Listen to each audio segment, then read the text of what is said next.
Muy buenas, gente, bienvenidos al canal de Mike VK, bienvenido y bienvenida como siempre aquí a tu canal de la arqueología de estructuras binarias sobre cimientos de 8, de 16 bits y también de arcades, porque nos vamos a ir en esta ocasión al año 1985 y vamos a echar un vistazo a la placa arcade del Hang-On, pero no estrictamente a la placa, digamos, a la electrónica de la placa del videojuego, sino que vamos a echar un vistazo al manual del usuario que la compañía Sega entregaba pues a todos los compradores, ¿no?, de esta maravillosa recreativa, de este videojuego del Hang-On, de este referente histórico de los videojuegos de motos como es el Hang-On de Sega.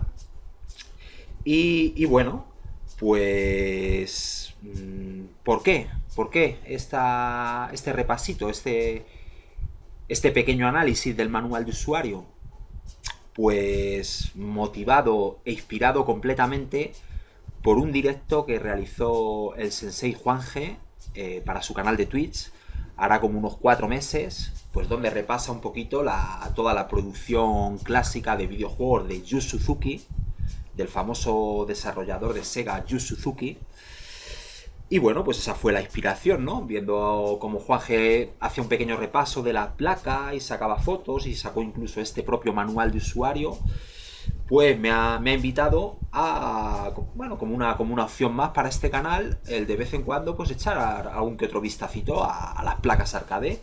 Y me ha parecido interesante pues ver estos manuales que como digo, Sega proporcionaba a los compradores.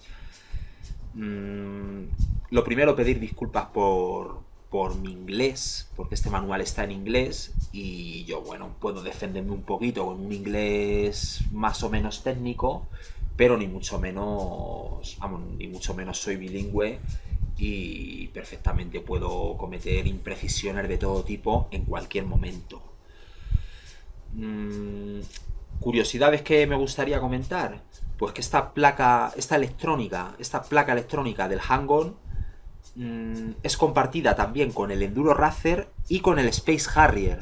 Este último es el que realmente da nombre a esta placa de Sega. Sega Space Harrier Hardware, creo, o algo así, ¿no? Luego, posteriormente, pues ya Sega desarrollaría otras placas más avanzadas, más modernas, para el Outrun, como se dice ahora, ¿no? Toda la vida ha sido el Outrun. Pero bueno, ya posteriormente Sega sacaría unas placas un poquito más modernas, pero en esta, como digo, Enduro Racer, Space Harrier y este Hang-On son los que comparten placa. Son los juegos que comparten placa. La placa está dividida en dos. Una parte gestiona todo el tema del vídeo y otra parte gestiona todo el tema del sonido. Y como curiosidad, echa un vistacito ahí en la web y tal, como curiosidad, este es el primer juego que usa un hardware específico de Sega diseñado para escalar sprite en pseudo 3D. Al menos es literal como lo explica en una de estas páginas web de Museo de los Arcades y ese tipo de cosas. Bueno, pues realmente el Hang-On contamos con dos microprocesadores Motorola 68000 y un microprocesador Z80, más un chip de sonido Yamaha y otro chip de sonido desarrollado por la propia Sega. Pues realmente un maquinón para el año 1985. Sin entretenernos más, vamos a echar un vistazo ya a este manual. Vamos para allá.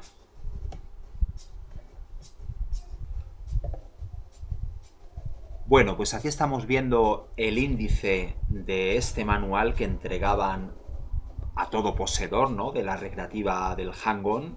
Concretamente, el manual está haciendo referencia en todo momento a este modelo de recreativa que estamos viendo aquí.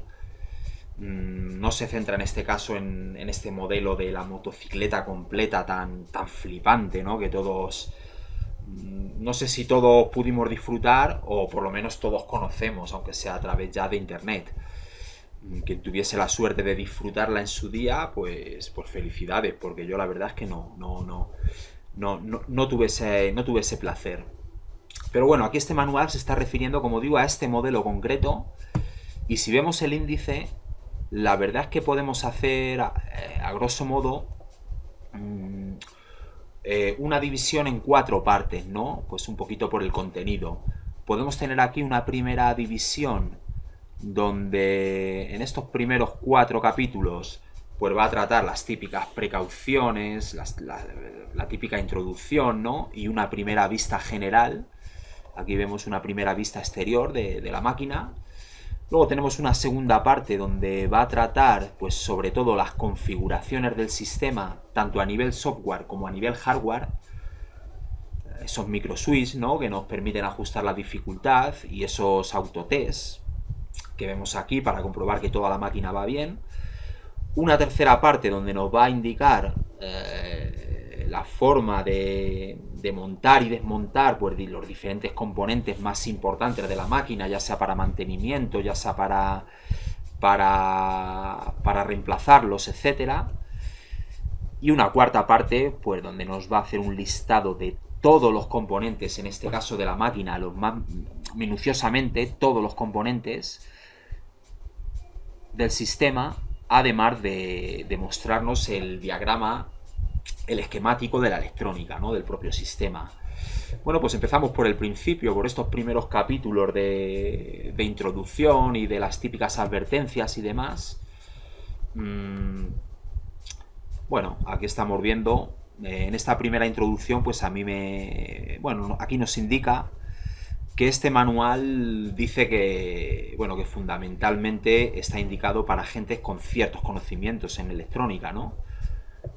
Lo primero, me vais a disculpar un poquito mi inglés, que no puedo defenderme, bueno, en un inglés técnico, cierta base y tal, pero tampoco, ni muchísimo menos, va muy allá, ¿no? Entonces, ciertas imprecisiones, lo que sea, pues me disculpáis.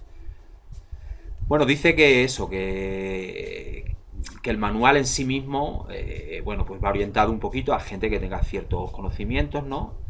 Tema de microprocesadores, CRTs y tal, y hay que tener un cuidado especial si no disponemos de estos conocimientos.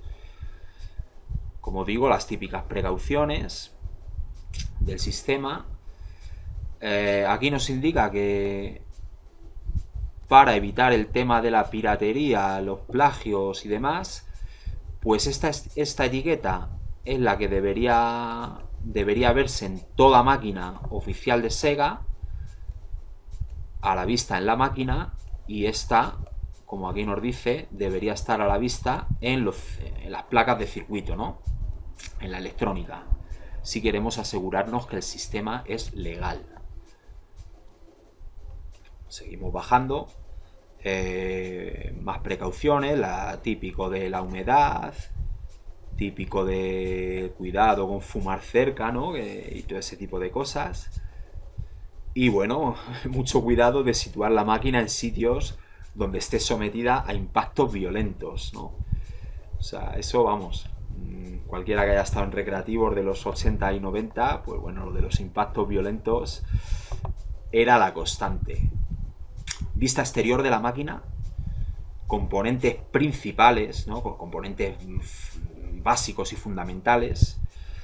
Tenemos aquí el nombre del componente con un numerito de referencia, un numerito que siempre va a tener ese componente. Todo componente de esta máquina tiene su numerito aquí de referencia. Vista por la parte trasera, tenemos aquí un ventilador, tenemos aquí las placas, la placa, aquí el cerebro del juego, todo. Y bueno, fuente de alimentación, ¿no? Y pues sí, la unidad de interruptores aquí. Perfecto. Entraríamos aquí en la segunda parte, como hemos dicho, las diferentes configuraciones del sistema. Bueno, aquí estamos viendo configuraciones a nivel hardware, a nivel de interruptores, bueno, tenemos aquí pequeña explicación, componentes a tratar, o sea, los mandos, los controles hardware a configurar y explicación concreta de qué hace cada componente de los arriba citados. Pues por ejemplo, si queremos entrar al modo test de software, pues tendríamos que pulsar este interruptor, que en MAME, si no recuerdo, al menos en el MAME que tengo yo, creo que es F2. Y bueno, pues aquí otras explicaciones, si queremos ajustar el volumen de los altavoces, si queremos, dice interruptor de desmagnetización, úsalo para retornar, yo creo, ¿no? Retornar el color de la pantalla en caso de alguna pérdida, pues por interferencias físicas, ¿no? Por así decirlo. Más o menos entiendo yo. La configuración de los interruptores para la dificultad y para los créditos por moneda. Aquí está, fijaos, en estas tablitas, en estos cuadrantes, bien marcado aquí, abriríamos nuestra máquina, elegiríamos la configuración que nos interesa, pues normalmente no, tenemos aquí para la caja de monedas 1 y para la caja de monedas 2, que yo entiendo que sería la de 5 duros y la de 20 duros. Las diferentes configuraciones, fijaos qué cantidad de combinaciones posibles. Claro, la típica, que sería pues la de 5 duros, una moneda, un crédito, y la de 20 duros sería aquí una moneda, 4 créditos. Sería esta configuración de los interruptores. Teniendo esta tablita, pues podríamos configurarlo a nuestro modo, ¿no? Luego estaba el típico ratilla que te ponía 2 monedas, un crédito, y si eran la de 5 duros, pues significaba que la partidita valía 50 pesetas. Ese es el tema. Ahí está el tema. También podía coger en la caja de 20 duros y decir, pues por ejemplo, una moneda en lugar de 4 créditos, pues 2 créditos. Y entonces tú echabas tus 100 pesetas y te daba 2 créditos. Pero bueno, lo normal, como decimos, son 5 pavos un crédito, 20 pavos, 4 créditos. Vale. Configuraciones de dificultad. Aquí tenemos otro grupo de interruptores. Los tenemos por aquí. Estos concretamente. Aquí. Y con estos interruptores, pues, configuraríamos, bueno, dificultad y también, fíjate, el sonido. La música durante el juego, sí o no. ¿Ya? Que todo esto lo configuramos, ¿verdad? Ahora se entiende, yo que no soy muy, vamos, nunca me he parado a analizar las placas y demás. Fíjate qué bonito es comprender ahora, pues por qué, por ejemplo, ajustes de tiempo, ¿no? Yo recuerdo esas máquinas de fútbol porque ibas a un bar y un partido duraba 1 minuto y a lo mejor en otro bar te duraba 2 minutos. Pues eso ya depende el dueño, lo que le interesase en función de sus intereses comerciales o en función de lo que él creyese conveniente, ¿no? Otra cosa que me ha parecido a mí aquí interesante es, fíjate cómo te explica lo que realmente pasa cuando tú ajustas la dificultad. Aquí nos está diciendo, por ejemplo, que los interruptores con los que configuramos esa dificultad, si están en modo off, los dos, significa que está en nivel dificultad medio, y esta sería la referencia para medir el modo fácil o el modo muy fácil. ¿En cuanto a qué? En cuanto a los otros vehículos, en este caso serían las otras motos, que aparecen en la carretera. Si nosotros lo ponemos en modo fácil, pues fíjate, en modo fácil estarían apareciendo un 30% menos de motos que en el, por así decirlo, en el nivel medio, en el nivel estándar.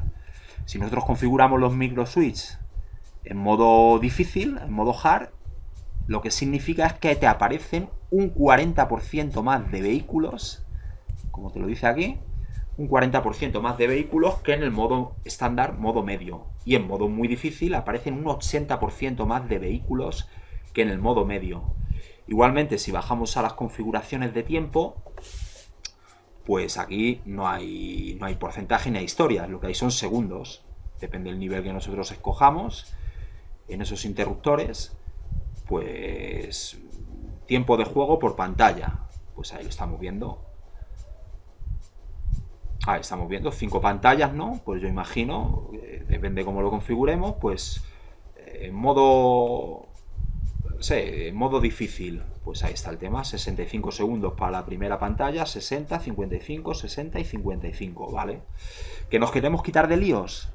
Pues aquí nos da una tablita con los 4 interruptores, los relacionados con la dificultad, los relacionados con el tiempo. Y bueno, pues lo divide en 16 niveles de dificultad, y si nos queremos quitar de líos, pues como queramos configurar nuestra máquina para nuestros supuestos clientes. Estamos en 1985, ¿no? Hemos viajado en el tiempo, somos propietarios de un Hang-On, pues tenemos 16 niveles de dificultad. Si no tenemos tiempo, nos queremos quitar de líos, de ver aquí qué tal, pues elegimos la combinación acorde a como lo queramos poner. Yo pondría a lo mejor un 9, un 10, ¿no? Que fluyan los clientes, ¿no? Que haya circulación de dineros. Y aquí, bueno, pues configuramos los interruptores a nuestro modo y listo. Vamos a ver. Seguimos aquí con más configuraciones. Ahora ya de hardware. Bueno, seguimos con el hardware, solo que en este caso ya empezamos a configurar los componentes, por ejemplo, el componente del manillar. Pequeña explicación de cómo debe configurarse o cuáles son los valores óptimos, listado de elementos que intervienen en esta configuración y procedimiento pasito a pasito para configurarlo, ¿vale? O sea que en este caso, por ejemplo, tendríamos que entrar al modo autotest, comprobar el valor de una determinada variable, que en este caso sería esta, comprobar que está, bueno, o comprobar o configurarlo para que se ubique esa variable en este valor, 80 en esa decimal. Aquí nos indica que ese valor sería el óptimo para que esto estuviese bien configurado. Que no tuviese este valor óptimo, pues tendríamos que pasar a este procedimiento para, pasito a paso, configurarlo. Lo mismo con el acelerador y el freno.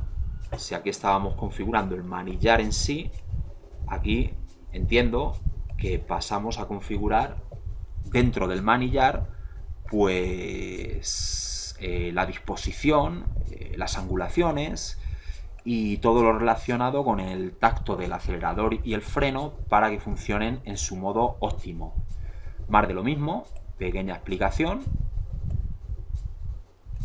concreta explicación del acelerador, aquí del freno. Siempre había que entrar al autotest para asegurarnos de que todo está bien.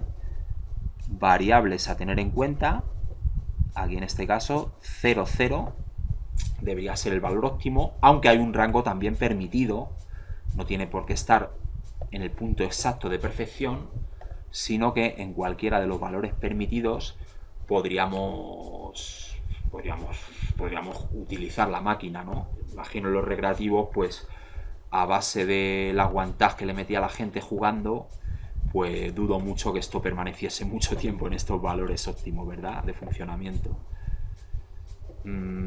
Seguimos con las configuraciones. Fíjate, me ha llamado mucho la atención este capítulo, la localización de las memorias EEPROM.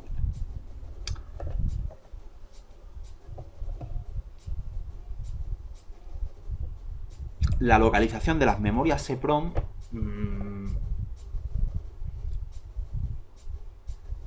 bueno, los diferentes chips de memoria nos da aquí la indicación, ¿no?, y la especificación de sus funciones, ¿no?, de en qué asuntos van a trabajar cada uno. Y la verdad es que me ha gustado bastante, ¿no?, ver que bueno, podemos hacer 4 agrupaciones de chips de memoria. donde tendríamos una agrupación que se encarga pues de la CPU, los chips que hacen las funciones de control del sistema, los chips que van a trabajar el sonido y los chips que escrupulosamente van a hacer las funciones de memoria ROM pura y dura, ¿no? Guardarán ahí sus datos, guardarán ahí sus cosas, no tengo ni idea, pero bueno, como estamos viendo aquí, podemos localizarlos. Este manual nos va a permitir, si tenemos la placa, localizar dónde están físicamente esos chips y cuáles son sus funciones, ¿no? Por ejemplo, aquí en el grupo A, el grupo de CPU, pues vemos que todos estos chips, aquí están numerados para poder localizarlos, hacen esas funciones de unidad central de proceso y cada uno a qué se dedica concretamente. En este caso tenemos todos estos hacen las funciones de programa principal, subprogramas y caracteres de la carretera. Road Character, ahí queda eso. Si pasamos a la otra agrupación de memorias, las memorias de control, pues tenemos aquí detallado dónde están, dónde las podemos localizar físicamente y qué hacen cada una. Letras y caracteres, ¿vale? Las memorias, los chips que trabajan funciones de sonido, concretamente, en este caso, a la hora de conducir y otros sonidos, como pone aquí. Y luego todo el conjunto de chips de memoria ROM, todos estos que guardan datos, pues tal como pone aquí, figuras del escenario, ¿no? Entonces, al tener toda esta información, pues está guay, ¿no? Se me ocurre toda esta gente, toda la gente que es fanática de las placas arcade, de analizarlas minuciosamente, de trabajar con ellas, de preservarlas, o incluso la gente que por emulación le gusta tratar los arcades y sacar a través de los diferentes emuladores, ya sean software o ya sean placas emuladoras, sacar la señal perfecta, la ejecución perfecta, pues con toda esta información que nos da este manual, yo creo que es la mejor forma con la que pueden desarrollar esta parte, ¿no?, de este hobby, esta parte dedicada al tratamiento de las señales arcades, ¿no? Bueno, y pasamos a la última, si mal no recuerdo. A ver, vamos a ver. Sí, creo que es el último de los capítulos de configuración, donde ya entramos en configuración software, donde vamos a entrar al típico modo de autotesteo de la máquina. Y bueno, pues tenemos la correspondiente explicación principal, pues eso, que nos va a permitir realizar diferentes tests para ver que todo funciona bien, el tema de los monitores, sonidos y toda la configuración de los switches y demás funciona como nosotros queremos. Pequeña explicación de cada uno de los diferentes tests que vamos a hacer a la máquina.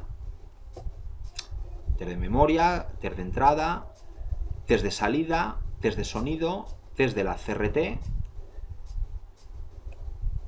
Vamos a ver cómo está configurado los switches de dificultad, de tiempo, etcétera.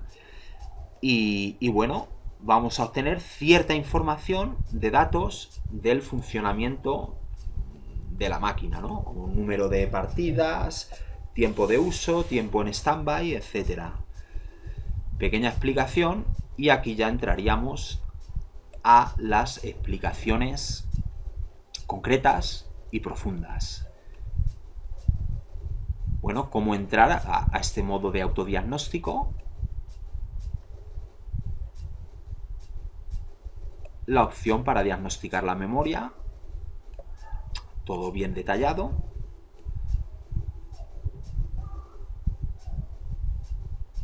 Pasito a paso todo. A ver, tenemos aquí la memoria. Aquí estamos en el test de los elementos de entrada, ¿no? Los frenos, los aceleradores y demás. El test de salida. Elementos de salida, que todo funcione bien. El test de sonido. El test del monitor. Fijaos, los temas de los colores. Que todo esté bien. Esto, bueno, yo la única complicación que veo es el inglés y tampoco es excesiva complicación, ¿no? Tú tienes la máquina, tú quieres hacer unos tests, solo tienes que leerlo y seguirlo pasito a pasito como está aquí explicado. Y hoy en día, pues si tampoco te apañas con el inglés, pues coges, lo metes en el Translate de Google y a tirar para adelante, si es que no hay más. Bueno, aquí en esta opción podemos ver, en la opción 6 del autotest, cómo están configurados todos los microswitches, a ver si de verdad están configurados como queremos o tenemos que abrir la máquina para cambiarlos. Y aquí tenemos, bueno, esto está interesante, ¿no? Sobre todo a nivel comercial. No sé en la época, en 1985 y siguientes años, pero aquí nos da pues la información, como estamos viendo, frecuencias de uso de la moneda 1, frecuencia de uso, o sea, del cajetín, ¿no? Entiendo, de la moneda de 5 duros. Frecuencia de uso del cajetín de la moneda de 20 duros. Bueno, pequeños datos, diferentes datos, estadísticos, entre comillas, de uso, que, bueno, esto si lo ves desde la perspectiva de ahora, pues estaría bien, ¿no? Para... si en 1985 existiese pues todo este tema del Big Data y de los análisis matemáticos, estadísticos, de inteligencia artificial y demás, seguramente se podrían sacar conclusiones muy potentes, ¿no? Con estos simples datos, ¿verdad? Y bueno, comparándolos y poniéndolos en contraste con todas las recreativas, imagínate, de Madrid o de España, e incluso a nivel mundial, pues se sacarían conclusiones, pues yo qué sé, ¿qué videojuego es el más jugado? ¿El Street Fighter 2 o el Tetris? ¿Y cuántas horas más cada uno? ¿Y cuántas monedas se echan cada hora en cada juego? ¿Y por la mañana se juega más al Snow Bros? O al, yo qué sé, o al 1943, ¿no? Pues se sacarían todas las conclusiones que quisiésemos. Si fusionamos estos pequeños datos que nos ofrece el autotest con las técnicas de, pues esto, de manipulación y análisis estadístico de datos, todo el tema del Big Data y tal, pues sacaríamos seguramente conclusiones muy, muy, muy jugosas. Bueno, estamos en la tercera parte ya del manual, donde tenemos la forma, no vamos a entretenernos mucho, esto no tampoco tiene sentido que se haga muy largo. Hay que hacer mantenimiento a la máquina, hay que cambiar elementos, y aquí tenemos bien explicado y bien detallado pues la pequeña explicación, como siempre, los elementos listados y bien definidos, y el procedimiento pasito a pasito, si queremos hacerlo como Dios manda y no a lo español, ¿no? Como aquí no ni leemos ni leches, ¿no? Lo hacemos todo por intuición. Pero si queremos hacerlo bien y tenemos la máquina y la apreciamos, pues vamos, paso 1, ¿cómo hay que hacerlo? Así. Paso 2, así. Paso 3, así. Y lo haríamos bien, tocando los cables adecuados y ahorrándonos seguramente muchos disgustos. Si tenemos que desmontar o volver a montar para configurar, para hacer ajustes, el acelerador y el freno, pues ahí lo estamos viendo. Componentes, ¿no? Los componentes que miden, bueno, pues esos potenciómetros, ¿no? Con los que son realmente a la hora de la verdad los que le dan la información al sistema de que estamos moviendo el acelerador o que estamos moviendo el freno, ¿no? Al final esto es software. Tú giras el acelerador y lo que estás moviendo es un potenciómetro que le indica al sistema pues en qué posición está, y ya es el software pues el que se encarga de acelerar la moto o lo que haya querido programar el desarrollador. Si queremos desmontar para limpiar el frontal, el protector frontal del monitor, pues igual, pequeña explicación, elementos a tratar y procedimiento. Valiendo. Ahora sí, controles del acelerador y el freno.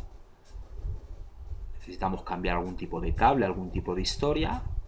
Bueno, pues perfectamente detallado. Esto con este manual no hay que ser tampoco un manitas ni un MacGyver, ¿no? Realmente, si tú eres un tío metódico, pues solo tienes que seguirlo esto. Más rápido, más despacio, pues te trabajas tu maquinita del hang-on y la adecuas a las necesidades del momento. Vale, valiendo. Bueno, pues más reemplazando los cables del acelerador y del freno, más de lo mismo. Explicación, lista detallada de elementos a tratar y pasito a paso cómo hay que hacerlo. El acelerador y el freno.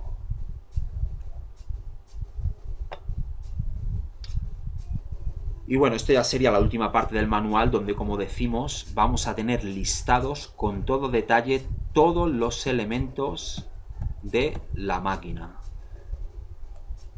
Esquema, visualización de elementos y la listita con la descripción y el número de serie de cada uno de los elementos.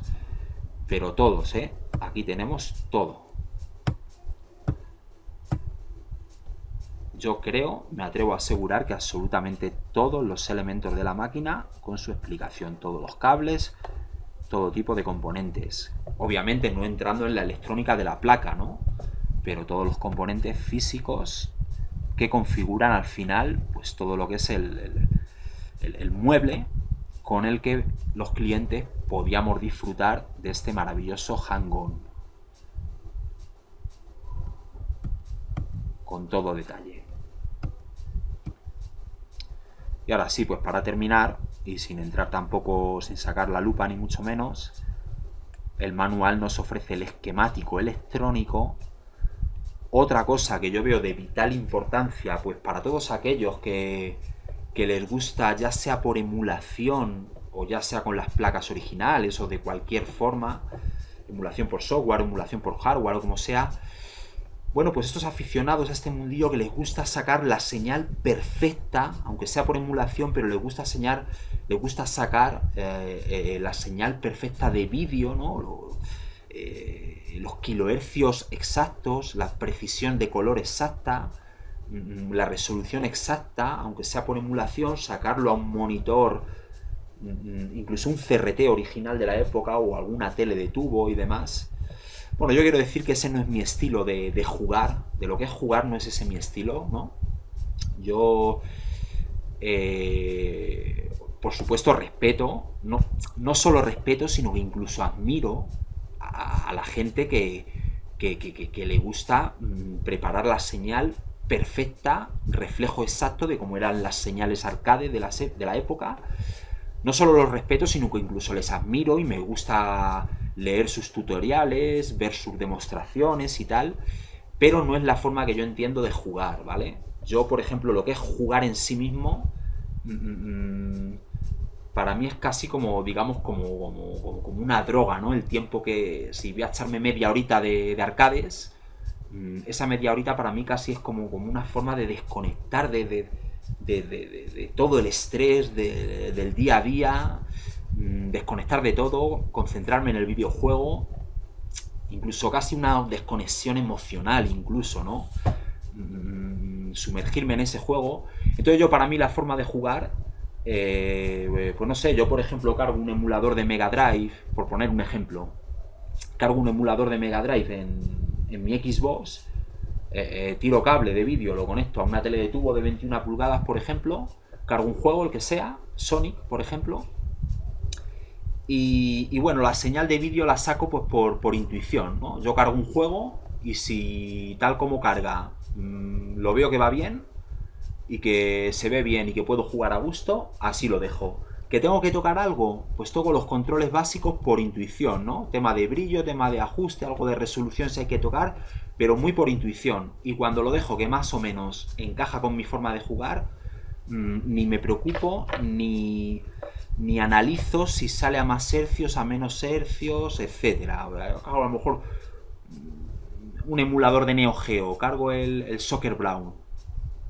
o cualquier otro juego, el Fatal Fury, y veo que más o menos se ve bien, se oye adecuado, que yo puedo disfrutar la partida, no me preocupo en absoluto si la señal es más perfecta, menos perfecta de cómo era en la época, me da absolutamente igual.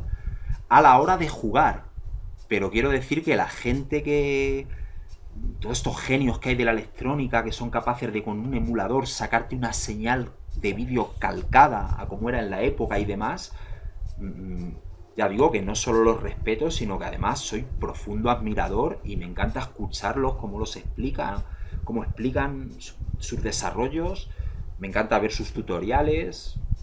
Se me viene a la cabeza pues gente como Masleo y de Fizz, ¿no? De Retro Entre Amigos y toda esta gente, me encanta escucharles, aprendo un montón, pero no a la hora de jugar en sí, la actividad de jugar pura y dura, yo no la relaciono con esa técnica, ¿vale? Para mí va por separado, ¿no?